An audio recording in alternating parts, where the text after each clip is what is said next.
Day one, Vinny and Zexro!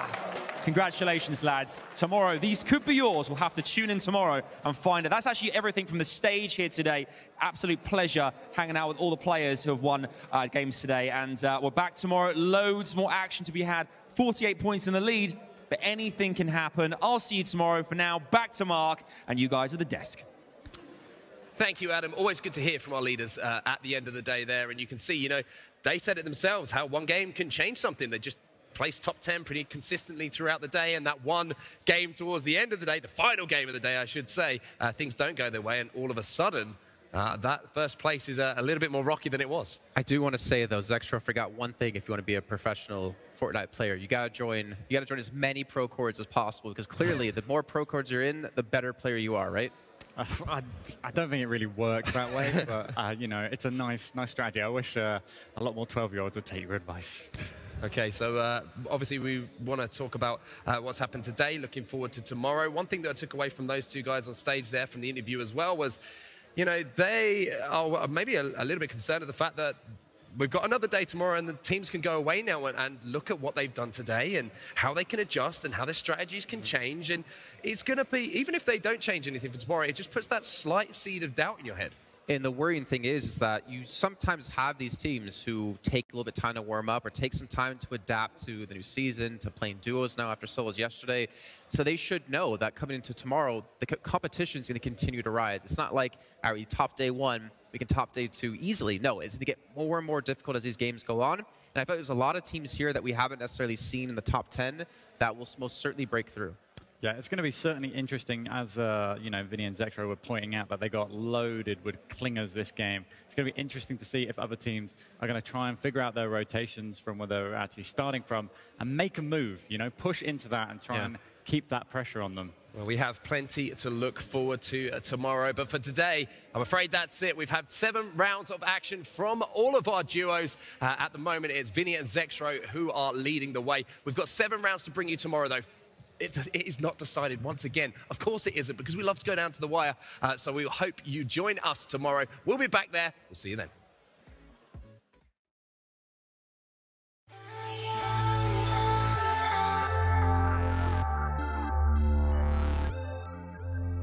I got first in the Fortnite since I was playing since season 1. I was just looking for some game to play, and then I found out Fortnite, and it was really interesting and exciting to play. My playstyle is kind of always different. I usually adjust to the situation I'm in. I prefer mostly playing defensive, kind of just waiting it out. The most important aspect of the game is understanding where you should be, build 90s, and then play some public matches. So solo squadding is really helpful. But that should be your priority. If you're in zone, you should be safe, and you should always look at the zone and the map. Most satisfying moment I had in a tournament was in summer skirmish in solo tournament, week 5. I won two games in a row, and that's pretty big achievement, because not many players have won even 1 game in skirmishes, and I have won 2 in a row. That's pretty nice feeling. Okay, then another one of our players that we're going to be focusing on a lot today, and what he had to say. Not the best of performances yesterday as far as the top 10 is concerned, but we have to remember that we have 50 of the best duos in the world here, so there's not really such a thing as a bad performance, to be honest with you. But another duo I want to focus on before we get into our next game that I wanted to give a shout out to, because I know there's a lot of love out there in the community for them, is the X2 twins, right? They were very quiet at the start of the day, and we were kind of looking, how are these guys going to match up against the best in the world? But then they came out huge with that victory royale around game 6 or 7, and that's going to give them huge confidence going into today. What does a momentum moment like that as a player do for you going into today? I feel they had to overcome a very huge challenge when it comes to mindset. They are coming from a different region completely different play styles, meta as well, and they had a game where I think that was FaZe that they faced in early mid-game.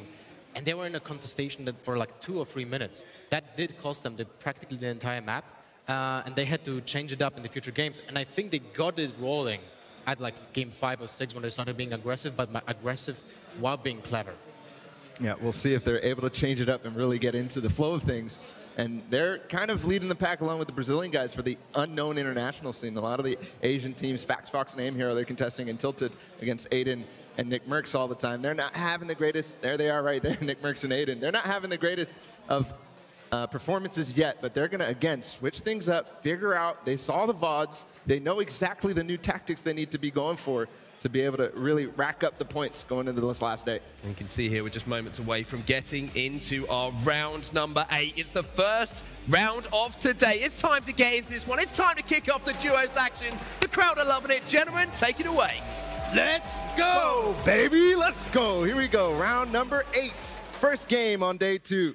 And we're starting in Vinny and Zexro. We can see already they're going to Viking Village. Nothing has changed for them. Look at the radar, though. Are there any teams on their tail? I don't see anything. Not yet. There's a lot down in that area that could be targeted. Polar Peak, Frosty Flights, and all the little houses all around in this snowy area. And here we are at Jamside and SSK7 as well. Towards Paradise, nothing changing just yet. And they seem to be alone there, although that orange arrow just on the north of the map might indicate that we'll be jumping with them. Look at the beautiful volcano in the background. That's actually such a crazy shot to see that volcano in the background, just kind of oozing evil out. And so, on to Paradise they go, and they had such great success here yesterday. They're completely alone. This is a treasure map right now for them. They've got to be happy going into it, and they did win this pretty much every single time from yesterday. So they're got to be happy with this. This is going to be a great setup, especially if this continues to stay the way that it is. Yeah, if you go into day 2. Hold on. Wait. Okay. Yeah, Zexro, Vinny against Aim Hero and Fox. They moved from Tilted onto Viking Hill. This is interesting now. There's a split. This is actually the normal split that you see, getting that main house and then getting one of the sides while the other team gets the other side. Let's see what happens. This is going to be such an important engagement for Vinny and Zexro to win this right off the bat, to push them off and say, hey guys, no, please, you guys aren't going to be able to do anything against me. No one has a shotgun right now. That's a huge thing. That will factor how they will approach the fight. The angles, the closeness of the fighters will be different. But now we had jumped to Frosty Flights versus Stompy. That's something that the fight that was occurring every single time. We saw this fight every single game. Shinken and Stompy doing well against the Heretics boys. And typically it ended with one person kind of sneaking away, but we'll see here, Frosty Flights. This fight was so important yesterday for Shinken and Stompy. We'll see if they can continue their success against these boys. We heard some grenade launchers being pushed into the buildings, which is very, very dangerous. But now we're jumping to Sunny the new Steps. location. Yes. Seth, this is the same fight we were seeing yesterday as well. Marana and Include versus Seth and Madsen here. Sunny Steps, such an important location that was added in Season 8. The big pyramid that you can see behind them right there. So much loot is available, and Seth and Madsen actually get one of the side places. Nirvana getting tagged, no shields to replenish his HP, but we have, well, almost, I wanted to say that everyone has a good loadout, but look at that, no shotgun. Yeah. And now we're jumping back to Frosty Fights, and that's the end of the fight.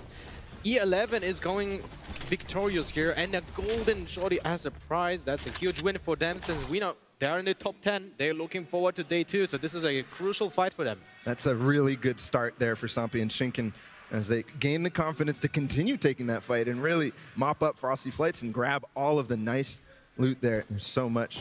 Zexro and Vinny, they disengaged, actually. I think they did. 0 eliminations on their account, so they were playing safe. I think that's a very conscious decision, since, you know, they're first in the standings. They see someone contested their spot. They were like, we're not going to risk our first spot just to take a 50-50 fight in the beginning, especially if they had a bad loadout. Exactly. So you actually see, I'm looking at Loot Lake right now and Tilted Towers. Tilted only has one team there. And Loot Lake, Mitro and Kuna, possibly against Zayt and Saf, as usually does occur, but they really haven't been fighting. We've seen both of those teams go towards endgame, just taking a little shots. Nick Merckx and Aiden getting Tilted uncontested completely by themselves. That's interesting, because we had 3 teams here before, right? And now they're just, this is like Paradise Palace, but this is Paradise Tilted. Yep, Paradise Tilted indeed. And that's such a good boon for them. They're going to be able to grab so much loot, especially before people start rotating into Tilted, as they usually do. Look at the loadout. Do they have 12 sting grenades, if I'm not mistaken, right now? And clingers. Now, he actually switched. That's such a massive... But it's a huge, huge utility item. Indeed it is. That utility is so important, especially as people start turtling up. You can really focus on them and bring a lot of attention to them. They were going to go out of Tilted with maximum mats on every single thing. Wood, brick, metal, it's super easy to get in Tilted when you're just alone and you have those 3 minutes to just harvest everything you need. Yeah, that's a good start from them. Hopefully we'll see them towards the mid-game doing what they do best, Aiden pushing into people. Those are such exciting moments in here. Boyer and Kripa, Happy Hamlet against the Vitality guys, also somewhere on the top of the standings as well. Although I think E11 is already looking forward to rotation with a quad crusher, because we have seen one of the players actually jump on a vehicle, and we don't see them being aggressive towards each other. There's the quad crusher being put in a safe position so no one can take it. Yeah, reserving that for later. And here, Happy Hamlet, in such a large location with so much loot that you could split it quite properly here, History and Fa. The representatives of Brazil right now. What is this loadout? That is absolutely bonkers. A rocket launcher, heavy snipe with a rocket launcher. That is deadly crazy. combo. And Very you know what's funny? crazy. They broke top 20 on day one, so they're looking forward to be in the prize range. They need to be consistent today, but History was already like impressive during the solo competition on Friday, so I'm looking forward to them. Looking forward to them indeed, and they actually have this. They have all this loot that they just found out of Fatal, and they're going to be able to actually move onto this mountain over here. The pirate outpost that was, you can definitely see he's looking for it. There's going to be more loot to find there, and Hupek and Skix moving into Tilted on a moving truck. Here they are, taking over Brick Building and Els. I really wonder how did they get here, because they were jumping on Lucky Landing, but I was saying that they're getting the, buzz handed to them. So they switched it up, but I have no clue how did they get into Tilted Towers right now. Maybe an early rotation, so they can avoid fights. I wanted to just briefly touch on the inventory that we have seen in the Brazilian duo. They didn't have an AR in the inventory, and I think that's a very conscious decision as well, because in the late game, you don't really benefit from having an AR in your loadout, but an SMG can be so much better. Especially when it starts to get into this close quarters, tight engagements. They are so useful at getting those chip damage when you need to, and we saw how that was effective yesterday. Here, Camo and Issa against Zetman and BloodX. They have that rift to go. They're not going to fight. Oh, Fox and Aim Hero chasing down Vinny and Zexro. They are just going for the blood from Viking towards the south. Right off the top of Viking, they're going to try to engage here. They do have the high ground. They were pushing unexpectedly, but the bottle rocket's coming in from Vinny. Nice placement there. He's actually going to be able to knock this down, I believe. They're going to have to back up. And so, Fox with this. Oh, nice shot there. Really nice onto Vinny. The silence. Silence USB is a beast. There, he does catch himself, but he's going to build right back. He needs to catch himself again. No, he's not going to be able to. He's all the way down on low ground, and now they're split. Aim here on Fox. One on low ground, one back behind. We'll see now he's building back up, going right back towards his teammate. But now Vinny and Zexro have the slow high ground and the slow push. Look at these ramps. This is both of them kind of doing it to each other. Nice angles, though. It's going to be pretty rough to disengage pretty quick from this. Oh, there's the turret. With this high ground, pretty hard to get a shot on the guy in the turret. So this is a really well placed. But somebody up on Viking, actually. That's Bowman and Alpha. They came over the side, possibly over from Snobby. That's a nice play from them. They're going to put their stamp on this fight as well. Vinny and Zexro need to disengage from this. If they want to fight for the first place, they need to play safe this game. Yeah, you saw earlier they didn't have the shield when they started running away from Viking, and now they have a little bit, but they're still not happy with the disengagement. They're going to back off. Fox and Aim Hero stuck between them. But good thing Alpha and Bowman came there for Zexro, especially if they didn't want to fight that. Yep. See, they do have the rift to go as well. They don't want to spend that. They don't. They definitely don't want to do it, but if they're going to get pushed again, I think there's going to be a necessity. At the same time, Vinny, no, that was Zexro actually with the suppressed sniper rifle. He can take some shots at Navi because I was sitting in one wall with two windows. That's for sure. Actually, we see so much different stuff going on around the map. Fnatic actually taking shots at the Japanese duo coming out of Loot Lake right now. And they're chasing down Hoopback and Skix as well. He didn't hit a single bullet there. So dangerous now. Such a precarious position in this ravine if they go down, especially because Skix and Hoopek on their front. And then Crazy Llama and Rizart and Crazy. It's kind of interesting to see Fnatic rotating through the river right now because it's such a tough position to be in if you're getting pinched from Tilted Towers and from the hills above and you're following Hoopek and Skix, like you're in the shadow, so you can get pinched from 3 different angles. One thing I was already starting to see was there's nobody really going down. We saw a lot of early fights, but a lot of also early disengagements, and starting to see a little bit reminiscent of that Polish tournament we saw on the first day here out in Katowice. Well, you know, it's getting serious right now. And remember, we have the Storm Surge mechanic in place as well. Getting the early damage is very important to your livelihood later in the later stages of the game. Yeah. And I think here, Boyer and Kripa onto Mitro. See, so many players already positioning towards the center. They're doing such a nice job. There's Milan and Smeef as well. Airwax actually takes down Skix in the action feed. He was down in that ravine that I talked about, such a dangerous position, and that's what happens. You end up getting picked off because there's two sides that they can just shoot off from high ground. Yep. So, again, everybody starting to actually, this is first circle still. The second circle was just revealed, and they're all just already sitting towards the center, towards such a good position.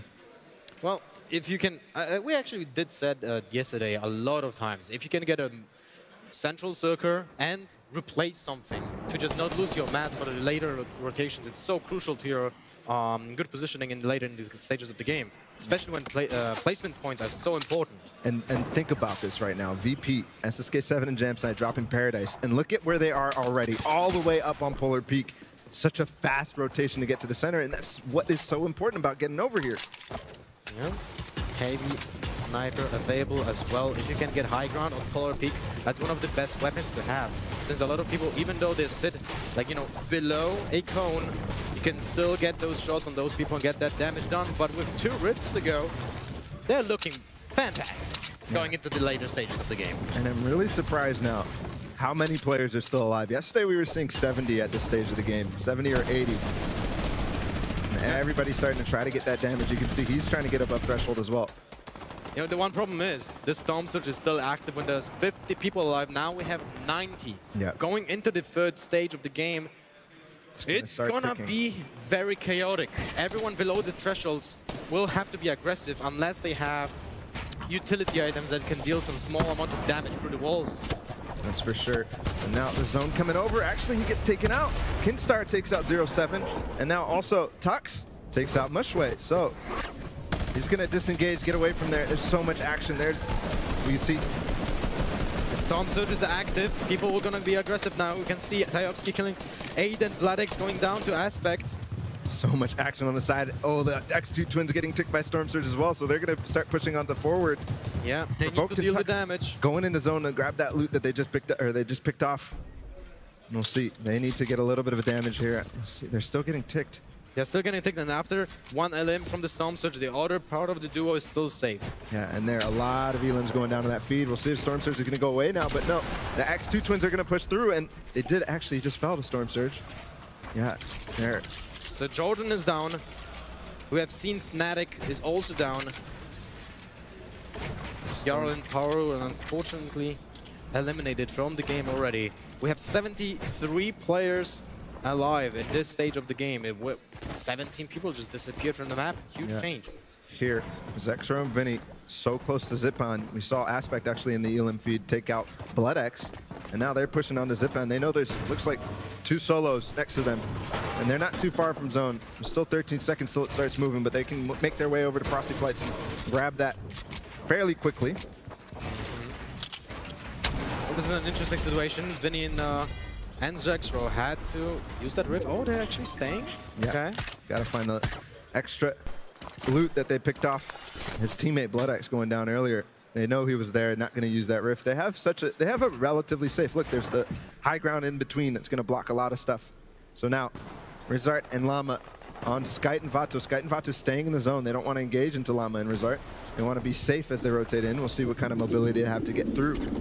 You know what's so important? This circle is actually half in the water, so everyone will be very close to each other. This is going to be very chaotic. The Frosty Flights in the middle of the circle, but so is the water. It's almost as if we're already at that half in, half out zone. Yeah, it's basically the next zone already. So everyone without mobility items on the edge of the zone right now might get a really big sentence on them. Man, this is shaping up to be such a crazy endgame. Nick Merckx, he's by himself. He does get taken out by Tajovsky and Nero. They found him just sneaking in the zone. But they're being tagged again by another team that are being gate-kept at the edge of the zone. Who is that? Llama. Rizard and Llama. They're going nuts on them. Ooh, nice shot there with the pump, and he's going to be able to take out Tyovsky as well, but there's so many players already inside the zone taking shots at them as well, so this is such a dangerous position for them. Llama and Rizart need to get in right now. You can see Vivid and Poach taking some shots at them as well. Nero actually takes down Llama while he's behind him, and he goes down in the zone as well. Rizart not going to make it through. There's an elim for Poach or Vivid. I feel like they had to go for that fight because they needed the HP for the LMs so they can go further down the line, But that valley's shaking them up, and now we get the next zone as well. Zayt and Saf doing a little bit of a mountain goat on the side, but we're still getting pushed towards the side of the map. Lothar's freaking out over here. I'm freaking out because the minimap is showing me the next zone, and it's, again, half in the water. The landing line on Frosty Flights is in the middle of the circle, but still we have so much of the area in the water, so it's gonna be so crowded. All of those people will be next to each other, and they're gonna need to move. And now, actually, this is such a tough position for Vinny and Zexo. They're both split right now. They're not quite in zone. They have to edge a little bit in, but Vinny is so low, and he's sitting underneath such a strong team. It's Skype and Vato. That's so dangerous for them. They might be in trouble going towards the next zone. Again, look, you can see it all on the mini-map right now, all half off of the map. It's crazy. I don't think I ever seen a circle like that in any tournament setting. So this is going to be interesting. It's something new to experience here. That's for sure. And one of the teams that I'm thinking is having a good time right now is Stompy and Shinken. They could sit here in Frosty Flight the entire map. That probably has never happened for them. Yeah, most likely. That is so true. They're just chilling. They're just chilling, legit chilling. Now, Bizzle and Timo, this is a big fight onto SSK 7 if they can take him out. I'm not sure if I see Jamside anywhere. He's maybe down already. They might have been split, you know, in such a chaotic rotation. Sometimes it happens, but they had a rift with them, so you never know. And one of the things, though, Bizzle and Demo, they're sitting right outside that top 10 right now. They know who is ahead. If they spotted Jamside go down, they know who that player is, so they're going to do everything they can. But Boyer actually taking out Funk Bomb in the background. He just got picked up, and he goes right back down, so unfortunate for him. As the rotates start, here's Crip and Boyer, our third-place team. Looking for Nate here. Right on the edge of zone. Nate's got to edit out now. Boyer a little bit too anxious to get that. He gets chunked back, though. Nate doing all he can to stay alive here. For Crippa, that was a big target because he knows he's alone. So getting him instant gives him the 50 HP on the limb. Somebody ended up using the limb, and unfortunately there for Crippa, he went into the tower, and that's so difficult to get down on, and he goes down because of it, because he had to rotate through the stairs. And eventually he jumped off and tried to use his own stairs, but now Nate making his way into this. He's actually very familiar with Frosty Flights. Dropping here solo. Oh my goodness, that shot there from Norwood on the scram. Going through those buildings might be a death sentence as well. I think Boyer doesn't have any mats. Look how he's playing. Boyer has 18 HP as well. Nomad 19 HP. Vinny and Zexro, what a fantastic position. They made it. They made it to the late game. And guess what? They get the zone as well. Such a nice play, nice positioning there. They just inched their way forward. They knew they didn't have to go any way forward. And now, again, no shields. They're in a precarious position, and they're on the side of zone. They're trying to not bring any attention towards them at all. We'll see how they set up. There's 72 hours in Chap as well, in a nice position on top of all the buildings and the warehouses. You know what's funny? The zone will currently move to the big building on Frosty Flights, where all those traps are inside already. You have no time to destroy them when the zone will be moving inside of it. So if someone will be inside, big, big danger for them. That's such an important point. People have to be very careful. Half in, half out zone. I feel like this game is not let up. It's showing us so much action, even though there's not really the amount of fights that we saw early game yesterday compared to today. But now all the way down to 45 players. And we'll see now what they're going to do as the half in zone, half out zone starts to move. Everybody needs to make their way towards that position. X2 Jesse in the background there. He's alone. Jordan was already taken out by the Storm Surge. Boyer still safe, sitting with 18 HP on the bottom. That's actually crazy. We'll maybe check in with him in terms of materials, but what I said, Stompy and Shinken, they haven't moved a single time. They're already in zone. Yeah. 0 builds available for Boyer. Nice play there, but again, he is in zone, so we'll see what he can do. And we saw Winter Royale, he had a very precarious position. He make do with that hand cannon. Here he has 2 pump shotguns, so he's in probably a little bit more, but we know what magic Boyer can work. Windwalker gets taken out by Nikoff in the meantime. SSK just got the high ground. How did they do that? Again. He was on the bottom. How did he get that high ground? Every time, he's just suddenly there. And there we can see the aftermath of Nikov and Airwax taking out Windwalker. Tomo there as well. Tomo, one of our very consistent players, provoked in Tux. We also see Liquid being on top of the high ground in the middle of the next zone. Vinny still alive with Zexro. Vivid and Poach being under heavy fire right now by LDLC. There, yeah, you can see SSK7 in the background, but one of the issues there is the zone is starting to move away from him. It's going back north. So that high ground take not going to be good for him. As now everybody's moving north. Everybody's going to use their mobility as the zone starts. And Issa and Camo on high ground, the controller gang. We haven't seen much of them. Oh no, Vinny's going to go down the zone there. Tried to make a zone rotation. It's not going to work out for him, but Zexro's still up. He has 1 HP. 1 HP, and he's going to go down to Vato. That's Skix and Vato. That's Skite and Vato, sorry. Place. Flexi and Dementos take high ground from, oh my goodness, Camo onto Antiza. Svenos' partner. They're going to start rotating in. It's going to be slightly on a hill, so they're trying to get a little bit of high ground as they can. They're split. I don't see where Issa is. Again, picking up the loot there from Antiza. And we picked up Bowman as well. They're having a fantastic game, but here Flexi and Dementos on high ground. They have a lot of builds available as well, still on the high ground. They have such a huge advantage, but you can see everyone migrating towards west of the map, sorry, north of the map. Yeah, and they're, again, just edging their way in, not playing all the way towards zone. It's going to go back west. They still have a launch pad available, but it's not even needed with that position that they just fought through. Yeah, they're Vivid and Poach. We saw them rift in earlier, maybe launch pad in, and they're having a good day so far going towards that end game. This is coming down to it. 21 players remaining. We're in the top 11. 72 hours in chat. They're so low. It's going over the mountain, though, and they need to get up if they can because they're low on HP. Blacks picks out Vato. DMO and Bizzle still up as well. Gambit looking really good right now, but Camo and Issa fighting through the builds are not their own this time. Vivid there looking for a little bit of a beatbox. Poach so low on Camo again! Oh my goodness! He took out Kuna and Mitro. That's such a big fight. That's unbelievable for Camo and Issa. And there, Bizzle takes out Vivid as well. You can see Shinken behind him, Poach still up. Camo and Issa doing such a good job. They're on the mid ground and getting so many elims. You can see Shinken just going up and down on that. Another one. That's another one for Camo and Issa. On to Stompy. Shinken going down as well. He's so low, and no, Issa goes down. So finally that Reign of Terror. It's Flexi and Dementos inching their way in. He's got to be careful. They're connected to that metal.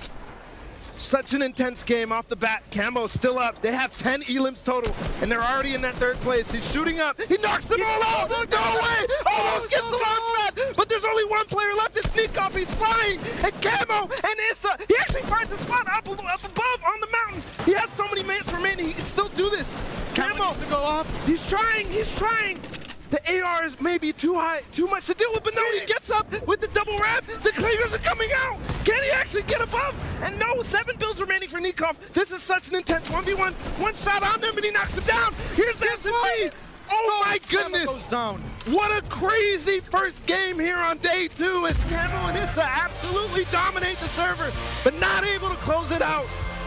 What a game. Incredible. And you know what? He kept those 3 clingers the entire late game, and it was crucial to his victory Royale. Insane. Just nuts. That I was so excited for Camo there to get up over the high ground with the remaining builds that he had, but he wasn't just able to do it. The clingers knocked him down again, but that was so close. So close. There. What a game.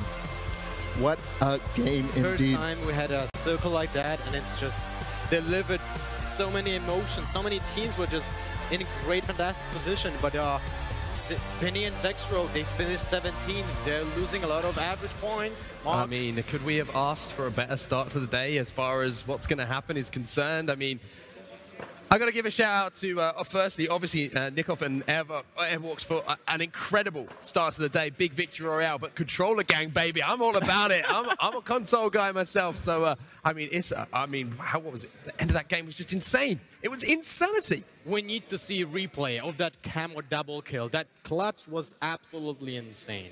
But in general, I would just want to see the standings after this game, you know? Yeah, I think that's what I want to see as well. Obviously, so many things to talk about in that game. Let's talk about the start of it, because we were kind of focusing Vinny and Zexro on what was going to happen on their drop, and you know they got challenged pretty soon after they got it. I mean, there was 2 teams either side, and they managed to make. I was actually genuinely surprised at one point when we got towards the end game that they were still in contestant. I think we were all like, how have they made it into end zone here? It's like, it was a crazy bit of movement from them. Shambles all the way through. They got contested by Aim Hero and FaxFox, who came off of Tilted, and they pushed him off. They actually rotated down the waterfall. They knew that the waterfall area was still relatively uncontested because, remember, yesterday Vinny was dropping there. Zextra was taking Viking all to himself. So they knew they could have that path coming down off of the mountain. Before we break it down anymore, gentlemen, I think we should probably hear from our winners from the last game.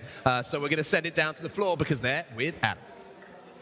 Thanks so much, buddy. I'm joined by Nikov and Airwax, our Game 8 winners, everyone. Guys, you must feel like this is the perfect start to the day. How are you feeling right now? Good, really good. Talk us about the end game there as well. You guys finished with 6 eliminations, some great points for the scoreboard. Tell us about the end game. Let's go. He doesn't speak English. Oh, that's fine. So talk us about the end game. What happened at the end there? How did you win it? Well, he just clutched. That's it.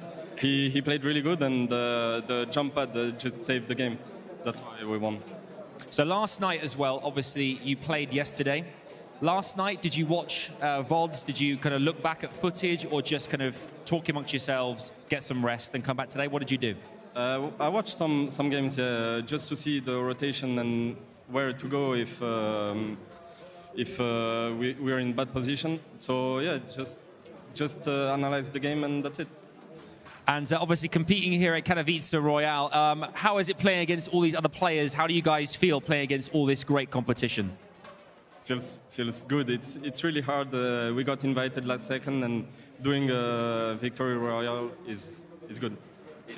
It's absolutely brilliant. One more time, give up your Game 8 winners, everyone. Nikov and Airwax. Well done, guys. Congratulations. Well done. I think you have some great points on the scoreboard there. It all counts now. It all counts. Mark, back to you guys. What a game. Fantastic stuff there from Nikov and Airwax. I mean, they deserved that win, and he was saying, you know, my teammate just popped off towards the end. Sometimes it's a nice place to be, isn't it, when you've just been eliminated and you just sit there watching your teammate just destroy everything at the end game. Yep. You talked about it, that Klinger play towards the end. That was really what knocked it back down and kind of gave no more hope for Camo and Issa towards the end. But when he knocked him down, he talked about the launch pad play. I'm not sure if we saw him specifically, but we saw so many players trying to place that launch pad on the ground. And he was like 1 meter away from actually nailing that move. And the other thing was, we saw how he got the high ground. He actually landed right on the edge of that mountain. And that was so critical, because if he didn't do that, he would have been gliding the entire time. He would have been gliding the entire time, easily shots to get. And I wanted to ask you, Lothar, as well about the end game, because we heard there, you know, mobility being so important. That was the reason that they felt they won that game, having that launch pad towards the end. But you were in shock at one point when you saw the circle going half over the water and half over land, and you were like, in those situations, mobility becomes even more prevalent for these players, because you're kind of squeezed and forced into a tighter zone than you would imagine being in that particular situation. How do you decide then when to try and save your mobility, or do you have to use it to try and stay alive? Fortunately for most of the players, even when you don't have the mobility, most of the map, even though it was half in the water, was pretty flat. So when the map is flat, it's easier to rotate because you can easily build tunnels, like, you know, the signature Bizzle tunnel as an example, without losing momentum when you just move on the lower ground. And I think that's the moment when you have launch pad and you're like, we can still use our mats. We can still use our mats to just go safe. But if you don't have mats, but you have mobility items, you need to use them, but then you're getting like really in a bad position late game. Well, let's have a look at these duo standings. You can see there, Vinny and Zextro hold on to first place, and I think they might have actually extended their lead by making it towards the end game. Jamside and 7 SSK7 still in second place. They're Cripper and Boya, though, they've moved up into third place now. Zay and Saf, big performance from them as well, and Shinken and Stompy round out the top 5. But gentlemen, I mean, looking down here, Tomo and Item moving around to 7th place. Demo and Bizzle made it towards the end game as well. They had a pretty big game, but obviously that big victory royale coming in for Nikov and Airwax towards the end. That's huge. Camo and Issa all the way up to 13th now. Yeah, they made a big gang, jump. baby. They make a big jump, but so did Airwax and Nikov. Yep. They were getting hyped, you know, on day 1, but didn't deliver the results yet. But now, on day 2, with that victory royale, we're looking for another, you know, just good team to break that top 10, maybe even top 5. You can see here, looking down, we've got Far in History, the Brazilian duo. They're just inside the top 25, but I've got to go inside the mentality here and pick apart Vinny and Zextro, because they were our leaders coming into today. They're obviously leading now after game number 1. But they didn't have the landing maybe they would have wanted and had all day yesterday. They were contested pretty early on in a few battles. Do they think about changing things up? I mean, they did manage to get towards the end game, or does that sort of thought process come into your head a little bit? They did get into the end game, but the problem is they didn't get any loot. If you take a look at the mid game, they were just strolling away with a gray assault rifle and like 32 bullets. Yeah, they got really lucky there to actually get the edge of the map. Obviously, it was towards Frosty Flights. Viking Hill is also on that west side. And they were able to skirt down the side, and that makes it so that they don't have to use the materials that a lot of the other players are going to use. And they definitely don't want to be doing that again. They want to be having loot. They want to be having maximum materials so they can make those plays for the middle of the circle. Okay, guys, it's been a fantastic time. Sorry to cut you off. It's time for us to go for a break. Round number 8 is done and dusted. It started off the way we all wanted it to start off. Plenty of excitement to come. We'll be back in a few minutes. We were just casually playing at the time, and all of a sudden we're #1 on the leaderboard, and we're kind of like, what's this all about? And then you run into pro players in regular games. And you're like, wait, why are they so good, and why can't I do that? And you kind of just gotta give it a shot. How would I describe my play style? I am usually pretty strategic. I try to get to late game without getting into too many fights to avoid third parties and kind of positioning. My biggest strength, I think, is turtling like turtle wars / like kind of being weird in all these different kinds of builds and sort of unpredictability. Maybe a weakness would be finding a consistent spot with a lot of loot.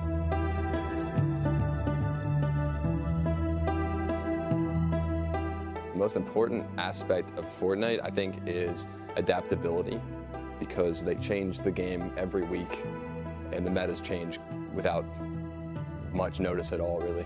How do you practice become a better Fortnite player is you better be playing at least 8 hours a day, playing aim trainers, playing creative, and playing pubs and scrims. All kinds of different things, watching other professionals and kind of taking in all of that and putting it together.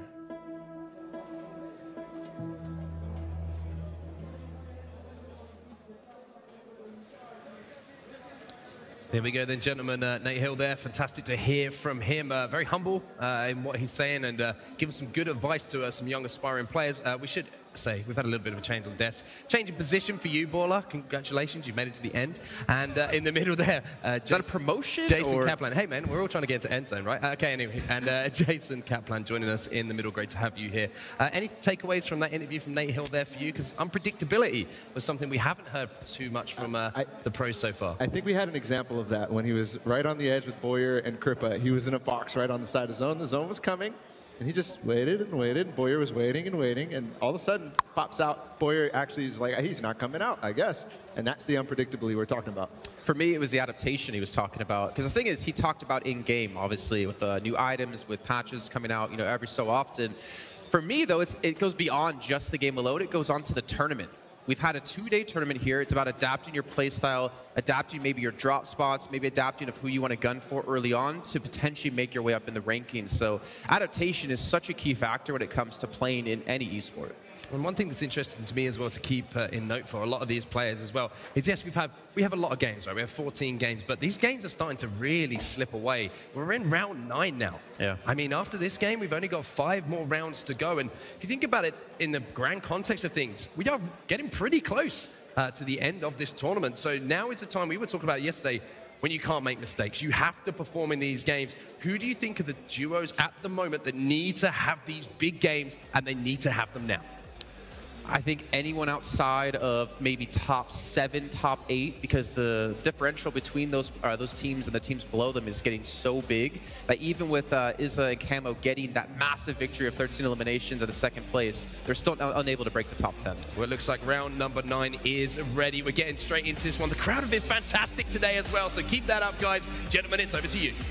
So, Bala, I want to start things off talking about something we've seen in this game, and in particular in the last match alone. Storm Surge.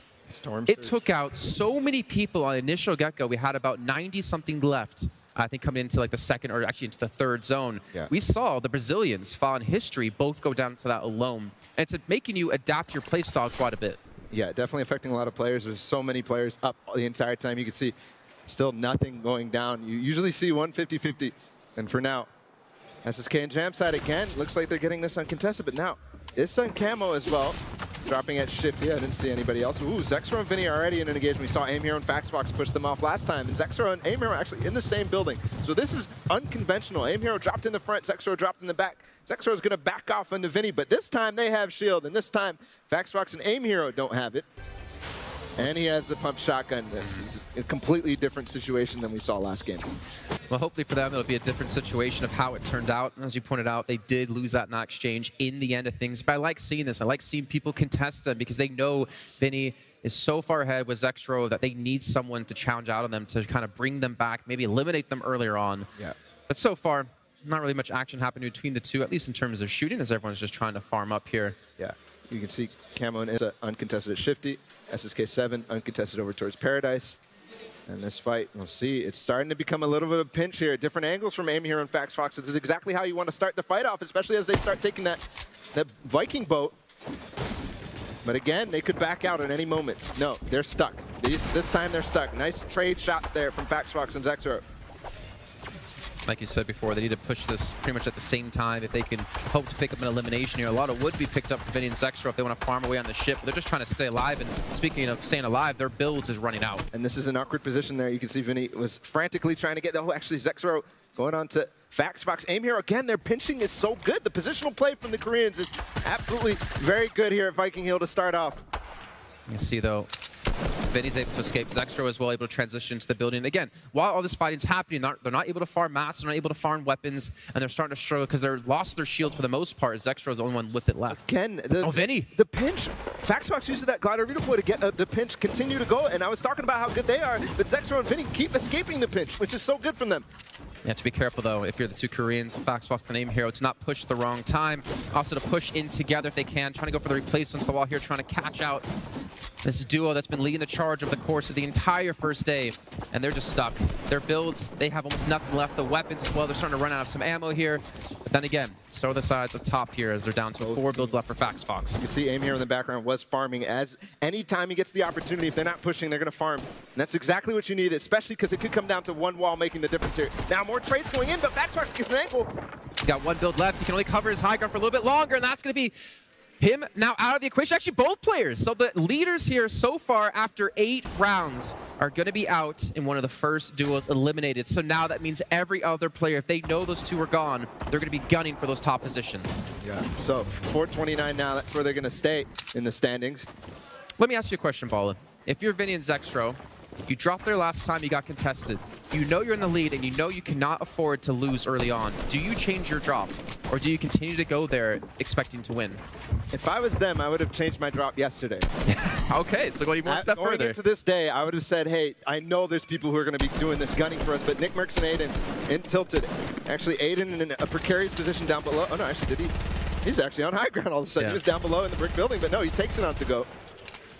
The thing is, we talk about the pincer move, pincer move, but you also have to be very careful of how the enemy team is being aggressive against you. If they turn around and go in one direction at the same time, like they could do to Nick Merckx here, you can get punished. Nick Merckx has been downed here by Miz. So dangerous, that dynamite going to great effect, kind of showing everything, and now Aiden into his own box. He's so good from these positions, though, when his back is against the wall and he has all the cover in the world. Yeah, but can he do it against 2 is going to be the question now. This should be a fight that the 2 Go boys should be able to win. We've seen him do crazier things before, and there's the good start, down to 29. He's got the opportunity to heal here, and I feel like that's maybe what you want to go for. Have your teammate cover you. Actually, Jules is going to be down here. Don't tell me Aiden's going to be able to pick up this 1v2 after losing on his teammate. He gets the first. Now, he boxes himself up here to buy a little bit more time to figure out where Miz is going to be. And Miz will still have this high ground position. Aiden now taking a little bit of time to actually shield up a little bit more over the 50 HP he got for the Elim.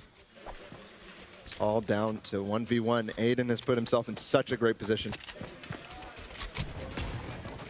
Let's see, Miz is looking for the shot. Nice to build up as well, looking for a great little placement out of his opponent here to block a shot, but he's still able to maintain the high ground. And considering you're in a 1v2, you should be losing the situation 9 times out of 10, and yet Aiden's been able to fight his way out consistently, but he won't fight out this time as Miz will clean that one up and get his second elimination, but he's lost his partner. That was so close there for Aiden. He almost hit that shot. I was so excited for him getting that first Elim. He picked up the materials as well. but it's not going to go his way. Nick Merxinaden go down early and tilted. The thing is, you know, the formats do change. Again, talking about adapting your play style, whether it's in the game or for a tournament. And we're starting to see those players start to adapt how they go into this, because eliminations being worth 5 points each, so much different than the standard, you know, checkpoints you do hit in the previous tournaments we have seen. But we're going to see the Renegade boys still alive. I just want to point out one more time that at the start of actually Game 8, fun history, because this is a Brazilian combo that we've been seeing perform really well. They had 4 legendaries within the first circle. Yeah. Unfortunately, they got eliminated to Storm Surge, and that's that subtle balance, right, of looting versus shooting early on to make sure you're not going to take that damage later on from the Storm Surge. Ooh, and this is different from the other Korean duo, Envy and Sinu. They actually chase off Mirwana and his teammate Include. I think he might be down already. He's looking for more. Envy is out of Sunny Steps. Oh, he's got a chug too. Back to him, though. Envy can take some shots here. Just barely. He does get that first shot. 8 builds left to go. Are they going to chase this? I feel like you almost kind of... Well, you don't really need to necessarily if you know he's so low on HP, but... He doesn't chase him. Somebody else is going to find him. Exactly. Only 23. He's got to find a way to pull off this chug jug. I would maybe box up even. He doesn't know that Envy actually backed off, but now the X2 twins onto Keolis and Max Aliber, but they have drift cores. They're going to try to be getting away. They have to have Rift to go as well. Yeah, they're making the way towards the circle, and we're actually seeing more of a northeast circle this time compared to the southwest we saw. I really wanted to see them charge them with the drift boards and pick up those eliminations somehow, to catch them off guard, but instead playing the safe game. Like you said, backing away, looking to fight another day. And yet, after 8 rounds now, we still have yet to have repeat winners over the course of this duo tournament. Gemside and SSK7 as well, 2 players we have to keep an eye on over the course of this rest of the day.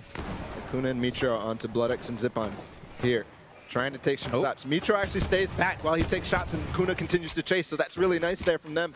It's going to be able to give Kuna a good position as they go into the next, and Zayt actually takes out Zipon from the sky. Zayt over towards somewhere else, and you can see Kuna hot on his tail there. You see he ends it. It's going to be credit for Zayt. Nothing good for Kuna except for that. Oh my goodness.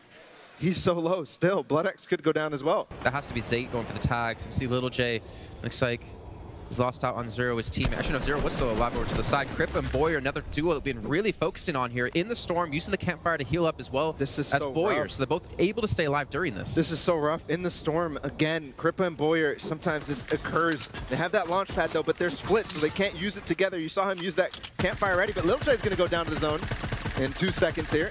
Unfortunately, they're not going to get the Elim, but they do group up and they can launch pad out. Hopefully, there's heals somewhere on the ground for Kripa. Otherwise, they're going to be doing a chain revive all the way to zone. And now Aspect and Animal onto Llama and Rizart. Klinger's coming through. Llama's going to be forced to disengage here as he does get dropped down. Again, Animal and Aspect, I saw them win round 5 yesterday. Yeah, you got to be careful. Got to be careful here, Retail Row. They do have a lot of mobility. They want to be able to use that mobility towards the end game, and look who's in the back of them. Jamside and 7SSK7. I was going to talk about their loadouts. They have a massive, they have Launchpad and a Rift to go, and that's what you get when you get Paradise completely uncontested. And Boyer, unfortunately, who worse to find on the edge of zone than Provoked and Tux. And this should be a relatively easy limb. They do get the knock, and they're going to get the finish. Kripa's still up somewhere. Yeah. So at least they keep the hope alive here for the 11 guys. But Provoked Tux, another duo that did win in our round number 4 yesterday. We're seeing a lot of those players, a lot of the people who have got these Victory Royales, able to play consistently over the course of these last 2 days now. Yeah. One of the issues there, we saw the situation in zone. They didn't actually, maybe didn't use that launch pad, but Kripa was nowhere to be found, and that's because he had a little bit more HP, and he could stay out, loot a little bit more, and come later. So Boyer went on ahead, and Kripa was nowhere to be found next to him, so he couldn't help him out in that engagement there. See the Spanish org of Giants with Alito and Isma up against Jamsad and 7SSK7. This fight isn't going anywhere, but interesting to note they are posting up next to that volcanic vent that was added to that RV station there. There's the duo you're talking about, History and Fa, already opening with the Clingers. That's what you want to do when you start pushing somebody, is keep them occupied while you start pushing and taking a position that you want. The thing is, Camo and East are going to be flanking him from behind them, so the pincer move is going to be coming. But then again, History and Fa could be flanked from their northern side as well. So it looks like both these teams just going to back away, again, realizing this is a little bit too risky to force any sort of fight just now. On the end of that second zone, you start to be way more concerned with, especially in a lobby this stacked, in the lobby where 90 people are probably still up. You can't, 86, you can't take engagements. Adds the second circle close. It's just too much. Looks like Fox and Aim Hero did actually just back off and weren't able to get the eliminations over on Oh Zexro my spinning, goodness, Kinstar on the second owner. Going for the battle for the high ground now. He's actually get blocked off here. Kinstar won't be able to get into this position. He still has the bush, though, to eat one of those shots. Sakoner on such low HP. Can these clingers potentially finish him off? Looks like they will not be able to land here just yet, but look how healthy Hunter and Kinstar are. Oh, but Kinstar finds Scram, and that's the issue. Sakoner's so low. He's backing off, and Scram is by himself now in a 1v2. Sakoner is nowhere to be able to help.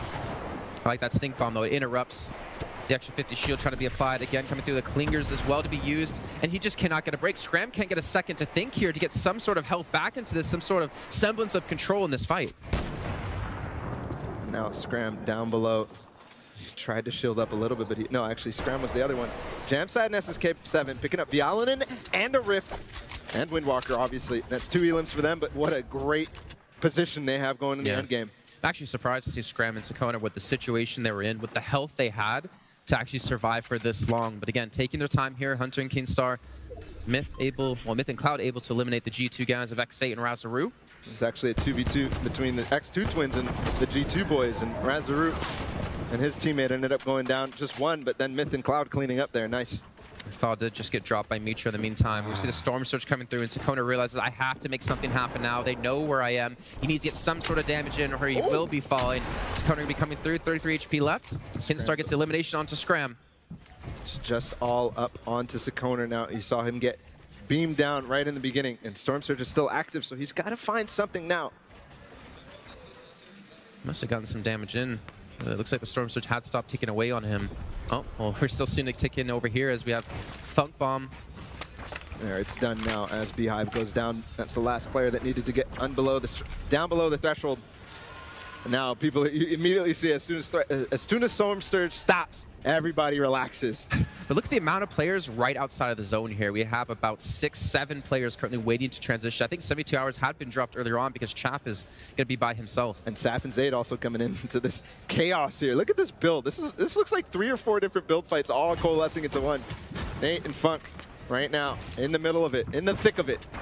They do have a Rift, though. I think that was on Nate. So if they want to just disengage from this, try to go for placings a little bit more, they obviously have the opportunity to do so. Now Saf and Zayt, like you mentioned before, are going to be fighting from the hillside, trying to actually attack Nero and Tyovsky towards the high ground, which I think Nate and Funk Bomb are going to be more than happy for. Zayt and Saf using the volcano on their back to make it so nobody could shoot them from that angle. So all they have in front of them is to look at. But I don't think they realize how many players are in there. One of the things we talked about Nate with that Rift to go. We saw in his interview, he talks about how he is he likes to get towards endgame and then play unpredictable. And you got to be able to use that Rift to go for endgame. Otherwise, you're in such a precarious position that you get forced into do things. Jamside looking for a shot with that heavy sniper.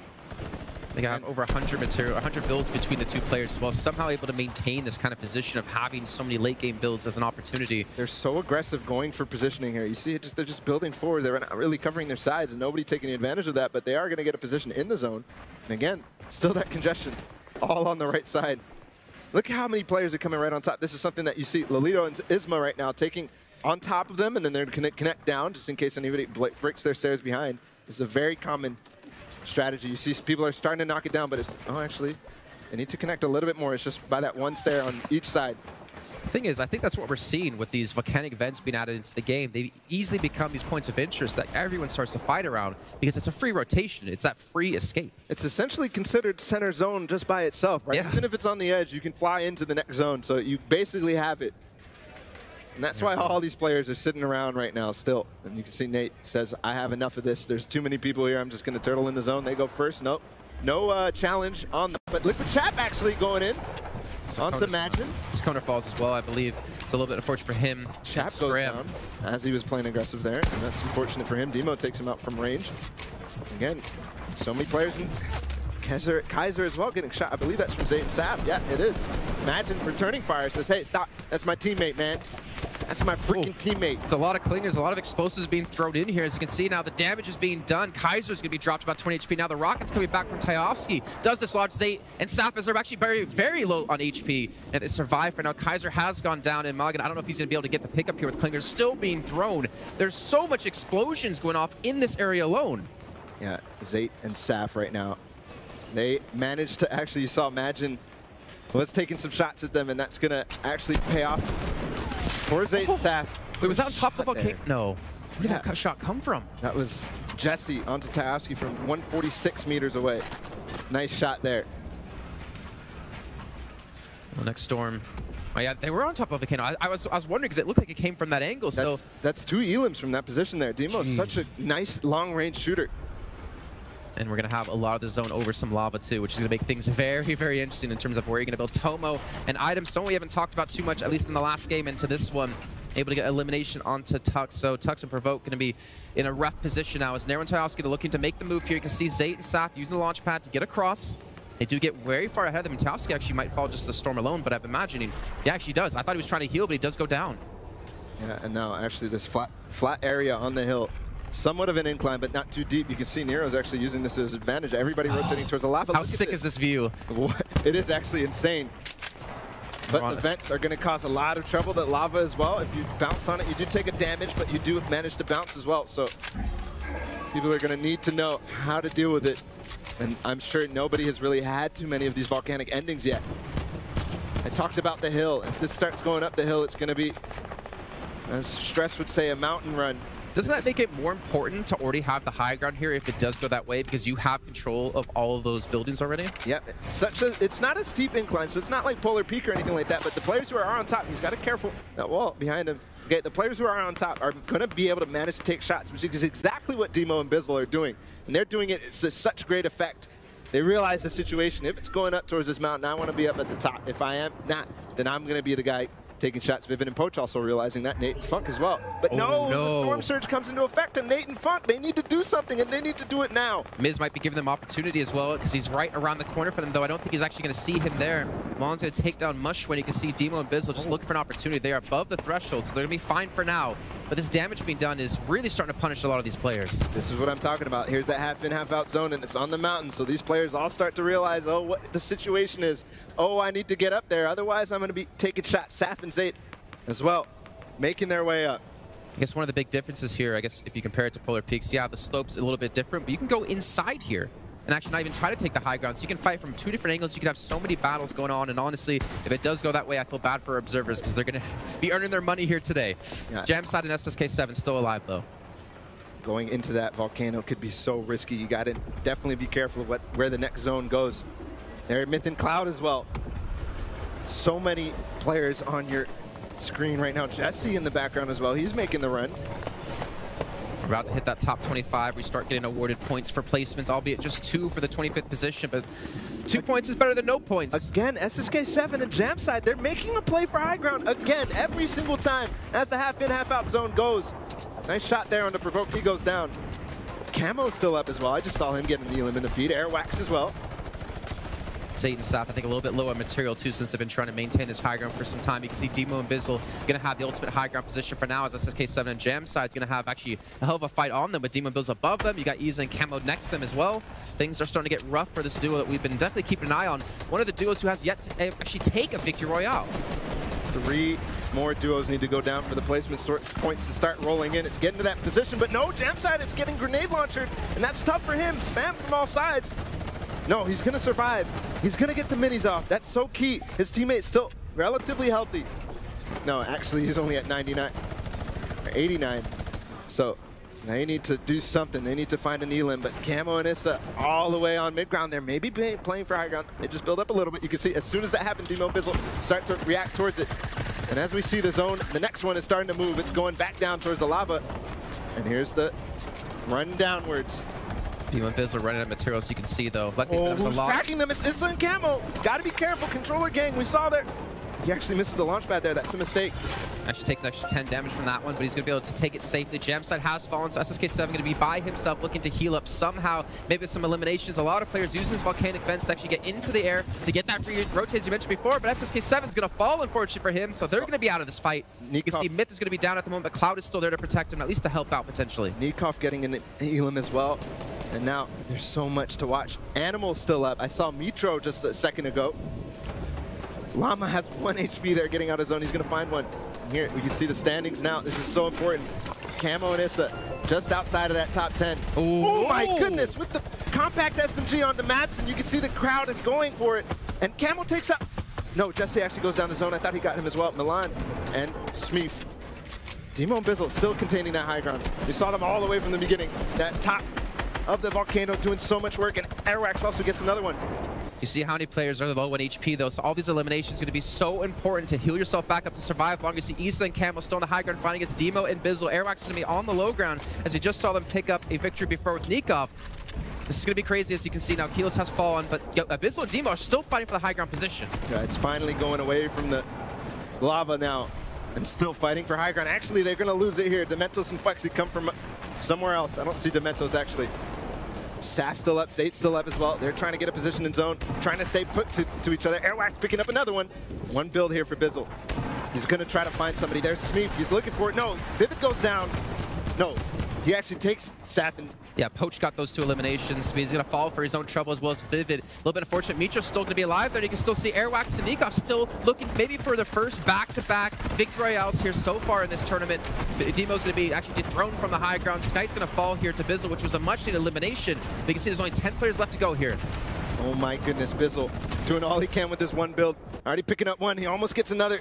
No, Bizzle and Demo still on height. You can see Bizzle just kind of pickaxing through all these old builds. They're leeching so well, but Smeef now on top with Milan. Yeah, 4 elims. 4 limbs. You have a lot of HP between the two as well. Demo's going to fall, or at least be knocked down for now. So they're looking to make their way through. 7 people left alive here. Milan looking for an angle. He's looking for a shot. He's just not able to get really anything going for him, as we see Blackshoe able to clean up quite a few more. Motor's going to fall. The Vic and Blackshoe going to be up against Milan and Smeef. So a 2v2 breaking down. Campfire's been thrown in as well. You would imagine Milan and Smeef are going to drop on top of them. The minigun coming out while Milan drops down. You got to be careful, though. It's a 2v2 still. So remember, if you do drop by yourself, you're going to be in trouble. Let's see. Are they going to make the drop, or are they going to hope they get some chip damage in before? Again, the minigun coming through the builds. They can be knocked down. Here's Milan actually dropped first, but he gets the elimination, gets the knockdown onto Vic, and that comes down to Blackshoe by himself. He somehow is actually able to take high ground here, but he's taking for damage from the story. He's going to drop in, but drop into 2 players who have him in their sights. And we will see Milan the Prodigy with Smeef, who performed so well in solos on day 1, take the victory royale. That was definitely somewhat of a misplay there in the end game, but Milan and Smeef are able to capitalize it. The perfect opportunity. As soon as that player was going up in the air trying to take high ground from him, he actually went into zone to try to build out. They both dropped down on him and were able to get that elim and make it a 1v1 or 2v1. And that's got to feel good, too, considering there's been a lot of pressure, at least in the eyes of Milan. This Prodigy, this young guy who just turned 16 like a week ago, able to get here into this tournament and perform. And he's been able to do it so far now, getting their first victory out under their belts. Yeah, they do get that first victory royale under their belts. And as you say, a lot of expectancy on such a young shoulders coming into the tournament. But he has delivered a big victory royale coming out from Milan and Smeef there. But gentlemen, I don't even think that that's the main story to talk about, to be honest with you. So much to break down from that first game. And I think we have to go right back to the beginning and what happened there. Zextro and Vinny, one of the first eliminated. So 0 points going to be for them.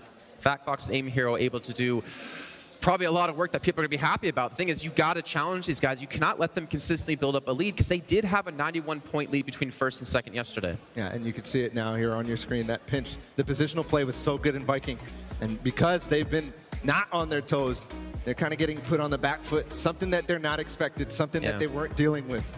And so a lot of players in the top 10 now are going to be very excited to see that they haven't moved at all. Yeah, I wonder what the standings are going to be, actually. Are they going to drop out of number 1, maybe trickle down to 2, 3, or 4? I think it's very likely that actually will happen. I didn't see any of the other top 5 or top 4 really have a great game, but guess what? Nikov and Airwax, again, had such a fantastic game. They did, and they keep chipping away at that lead. And that's the thing. You don't have to have huge games. You just have to keep chipping away at that lead and reducing it down, and then the pressure gets even turned up even more onto the leaders. And I mean, we're now in a situation where whoever's in these top 3 is going to be thinking, I hope this doesn't happen to us. If we're dropping at the moment uncontested, all of a sudden you have a couple of players dropping with you, things can change. But before we break that down anymore, gentlemen, we should go down and hear from our winners from the last game. It's Milan and Smeef. Thanks very much, Mark. Yeah, I'm joined by Smeef and Milan here, our Game 9 victors. Guys, congratulations. What a game that was. Break it down for us. That was quite the end game with Vic and Blackstep. Yeah. I mean, it was just minigun. Minigun, so easy. Do you think the minigun is a key bit of loot this kind of competition? Yeah, for sure.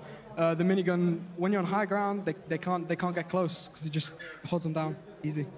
we're seeing a lot of teams now, as obviously people have their particular drops where they like to go usually. At this point in the competition, do you have to change up the strategy, or do you think you keep to what you know?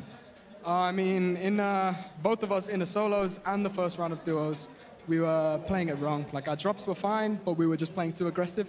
So now we're just avoiding all fights we can. We've rethinked our strategies, and we've got our confidence back, and we're playing well. I've asked a lot of the players as well the last couple of days or so who they kind of are looking at across the battlefield and seeing who they are kind of like wary of and who they think are delivering a lot of this kind of tournament. Who are you kind of looking out for each time you're playing one of these rounds? Issa and Camo for sure. Issa and Camo have pushed us twice with stink bombs and clingers, and we've died both times. So we're just staying clear of that because their aim is insane. Well, third time's a charm. Hopefully, third time lucky. Last year as well, I think it was 7 eliminations with you guys, as well as the Victory Royale. You're really getting those points up now. You must feel very confident going into the rest of the competition. Yeah, finally, because we had a rocky start, so we're finally getting our confidence back. Because we've not played much before this tournament, so now we're trying to finally get used to each other, and we're doing well. So we're happy. Well done. One more time, guys. Give it up for Smeef and Milan. Game 9 victors. Congratulations, lads. Back to you, Mark. Great game 9. Thank you very much, Adam. Great to hear from those two guys there. Big performance from them, and a little bit of a sort of marker in the sand saying, you know, maybe not this tournament for us, but keep an eye on us moving forward, obviously. I like that. I like that. I think that's important to go into like one of your first LAN events, your first tournaments, and just go there for the experience. Maybe not necessarily to win. Obviously, you want to win, right? But you need to learn how to play on a stage environment, adapt your gameplay mid-tournament as well. Yeah, they weren't all the way in the back of the pack. They could still make their way up the standings, and they can get up into the prizing. We'll see where they end up.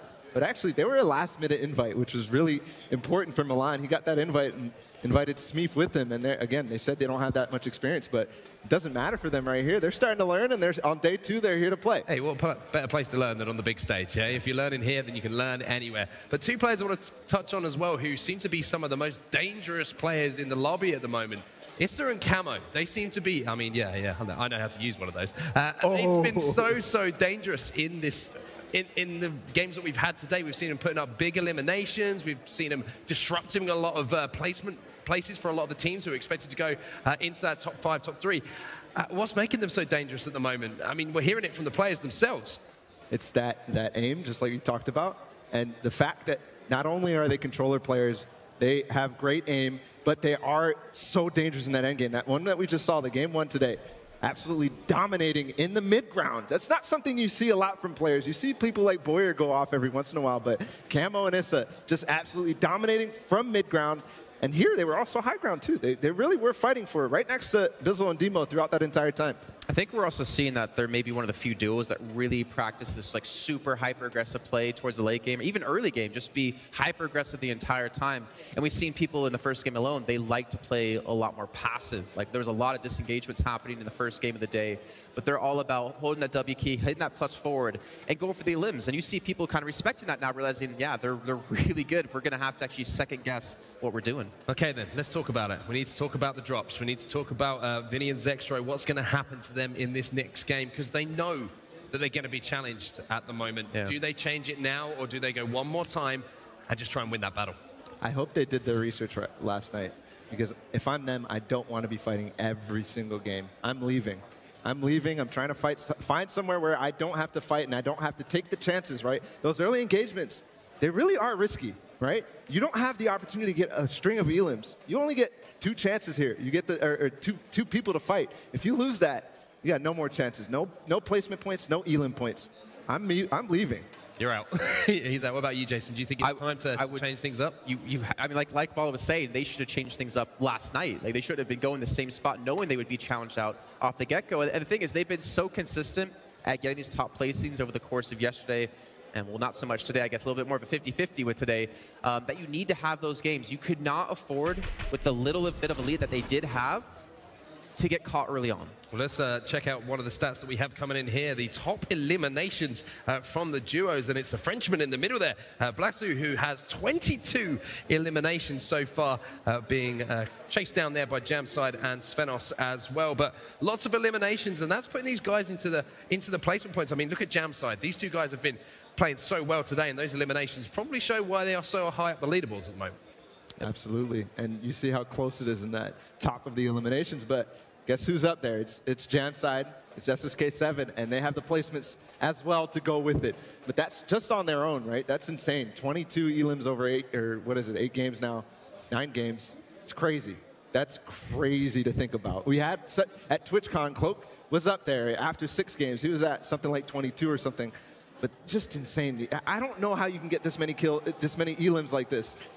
It's nuts. It is nuts, gentlemen. That is going to do it for now for our last game. Obviously, everything's still all to play for. Everything is being changed up at the moment. We have no idea who's going to be dropping where in the next game. There's only one way to find out. We're going to go for a quick break. We'll be back just after this.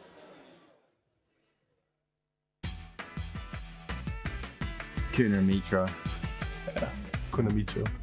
Doesn't really matter because it's super stacked. Like everyone's is really good. So I don't know. I couldn't think of a duo that's like stands out that are like okay, we land on these guys. Don't want to have Mitro like Bizzle and Demo up there. Yeah. Maybe like a new duo or like a duo that hasn't played together a lot. Probably the worst duo possible, right? Because it's an easy win. Oh, to be honest, I honestly don't mind who it is. It wouldn't change anything, I guess. Yeah, a lot of top quality players in this, so should be good fun. If it was me, I would probably want my revenge against Kites. 미스오치 TSM Mitrocono Alternative. Zeke and Saf, because they're known as a really good duo. I'll bomb off them. Very interesting stuff, gentlemen. Some people being very respectful, saying, you know, there's a lot of good players in this tournament. Some players are looking for a bit of revenge on a few duos they might have had some previous encounters with. I'd want you and Stress with me and Speedy. Yeah, because I feel like I wouldn't have to do anything, and Speedy would be able to take you guys on 1v2. Right, Speedy? You know, I think Stress would give us a little bit of a fight for our money.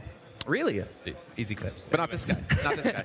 Easy, easy. Anyway, let's talk about what we've got coming up, because things are really starting to hot up, like I mentioned before. Round number 10 just around the corner now, gentlemen. And now is the time for change, I feel, for a lot of these duos. We're seeing people being contested on their favorite drops. We're seeing battles being lost on those drops. Speedy, looking ahead to these games, this has to be the time for change, right? Look, Vinny and Zexro have not adapted too well to Game 1 and Game 2. Game 1, they were in shambles going into the endgame, and they only made it into endgame because the zone was right there. Game 2, they didn't even make it to mid-game. They got contested by FaxFox and Aim Hero over and over, and they need to reevaluate their strategy or else they risk losing the tournament. They didn't make it to mid-game. Hell, they didn't even make it to early game. Like, they got out of the battle bus, landed, they were instantly in a fight. So getting knocked out with 0 points on the board is the worst case for them when you're number one, or at least we're number one on the standings. They have to change things up. And as Ball was saying before, they should have did it last night. And it's strategy. Teams are going to be gunning for you. You have to try to fight to stay alive. You have to keep people guessing. And if you constantly switch around your spots, no one will know where you're going to be. You'll have more of a safer start, more of a start that you're happy with. Absolutely. In a game like this, you need a plan A, a plan B, a plan C, all the way to Z if you want to make sure that you put yourself in the best position possible when things go wrong. And I think it's a great point as well, is maybe this is something we're really seeing develop to such a depth, should we say, because of the longer format we have here. We have 14 rounds now. Well, all of a sudden, if it was 7 rounds, maybe some of these players wouldn't be contesting in those 7 rounds. They kind of see how things are going and you know, and play their normal game. But because they do have the opportunity to get involved in some battles and win some points and take points off of other players, as we can see the duo standings here, that's going to make it even more interesting and more likely for these things to happen. So the upside to Vinny and Zextro being eliminated so early, I think Speedy is the fact, and Bala said it before at the end of the last game, is that a lot of the other top duos got eliminated earlier on as well. They didn't, not as early as they did, but they weren't able to capitalize and close that gap as massively as we would expect, or maybe overpass them. 20-point difference, it's not bad. It's still a lead, right? But it's not the 91 points they had yesterday. The only reason, you know, Vinny and Zexro are still #1 is because they accrued a massive lead yesterday. But like you said, a lot of the top point leaders are also getting suppressed. Yeah, so you really have to figure things out here, and I completely agree. Like, it's a strategy of the tournament. It's a strategy. You have to adapt your play style over the course of the tournament. You have to drop somewhere else, and I hope we're going to actually tag along with them to see if they do go the same place or not. And it's what the players have been talking about this whole time. Is one of the strongest things they look for in a teammate or themselves is the ability to adapt. It's not only Season 8 that these guys have had to adapt to over the last few days. Now we're seeing a mentality shift in a lot of players who are getting more aggressive, who are changing things up. How difficult is that to do, though, Speedy, to adapt on the fly in-game? I mean, coming into today, Vinny and Zexro maybe not expecting to be challenged as hotly as they are. I mean, questionably, we should say. But now that they are, how difficult is it now to think, OK, what do we do? Is it a case of having that plan, or is it a case of just playing reactively now? So players had an entire night to develop a new strategy, but, you know, Vinny and Zexro, they stuck to the same strategy. They have about 10-minute breaks in between games in order to reevaluate and talk to each other. That's not a lot of time, but that's why you should have talked last night about what to do for Plan B. See, I think it's actually easy to do. I'm going to go a different route here, just for the idea of, not because, you know, the players or anything like that, but Fortnite to me is a game about improvisation. You're never going to have the same fight every game. You're never going to see the same fight twice unless you play about 300,000 hours or something like that. And then you always have to adapt, like mid-game. Like, you're always changing up your style. You can never have that set plan that you follow to a T. You can have a plan. We'll do this, we'll do that, we'll do that. But if something happens in between any of those moments, you have to change your plan, right? You have to change things up. And I feel like you have to be able to improv your style and your plan. And improvisation is obviously one of the characteristics of the best Fortnite players in the world. And speaking of which, we actually asked all of our competitors here in the arena who they thought was the best Fortnite player in the world.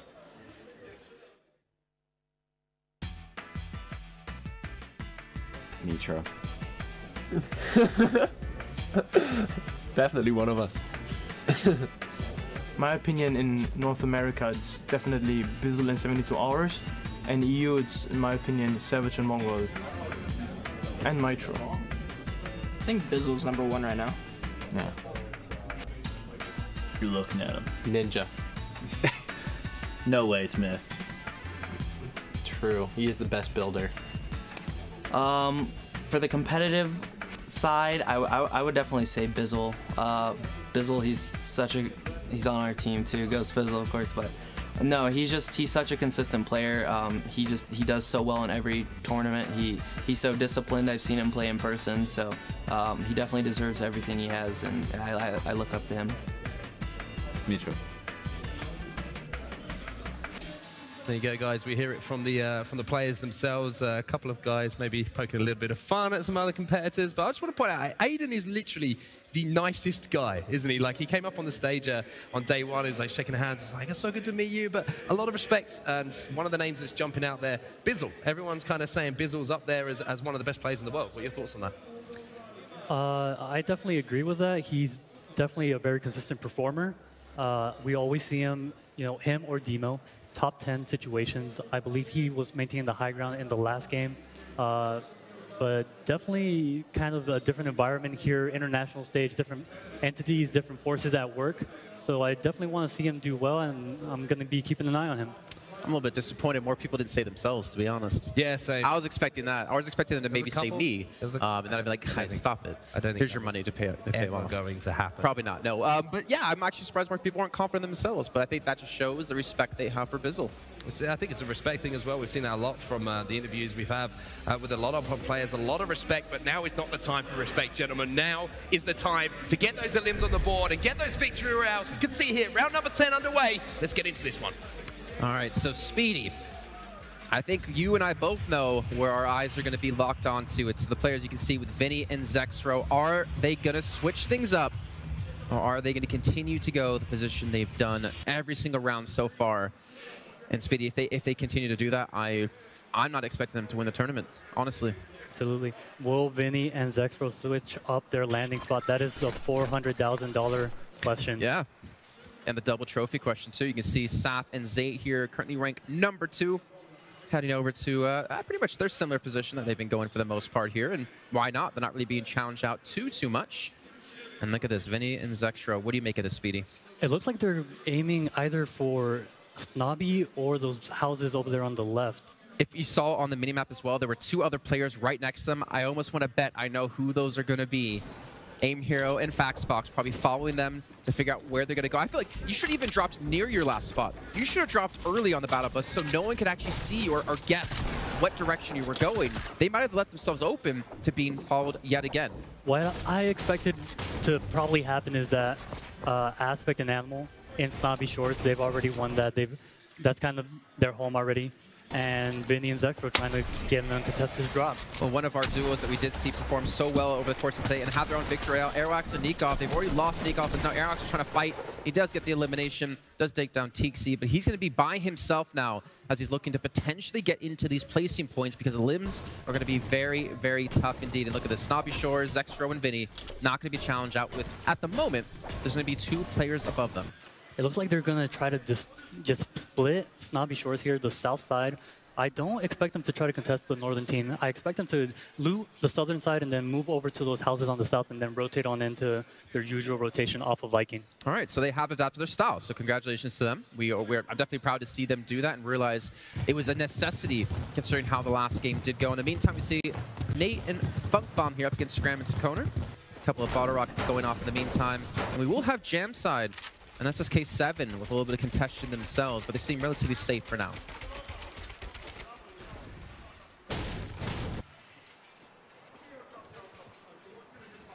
All right, so not going to see if any action breaks down again. The further we get through the day here, Speedy, I feel like teams are going to start changing up their style drastically. 5 games left to go, including this one. The shield, mini shield trying to be dropped there. The small shield's not actually going to land on the ground. A little bit unfortunate for them. We see Ada and Nick Merckx as well. Towards tilted up against Gamers Origin, Jules, and Miz. We actually saw Nick Merckx here not contested, but moving on over to Scram, ends up going down. And well, we did move to Scram. Yeah, we did move to Scram for the second he was alive. I know Sakoner's going to be pushing up, trying to do something about this as well. But you can pretty much predict how it's going to go in a 1v2, though I said the same thing about Aiden, who was almost able to pull that off. So now up to FaZe, Nate to clutch this up. Actually, Funkbomb and Nate both just kind of have to slow play this and find Sakoner trying to get any little angle there. It's no need to rush this. It's a 2v1. Yeah, exactly. Get this solid limb. Don't lose out too much HP. So you can transition a little bit further on. They're actually low on builds here. See Funkbomb is going to be completely out, but it doesn't matter. He's going to be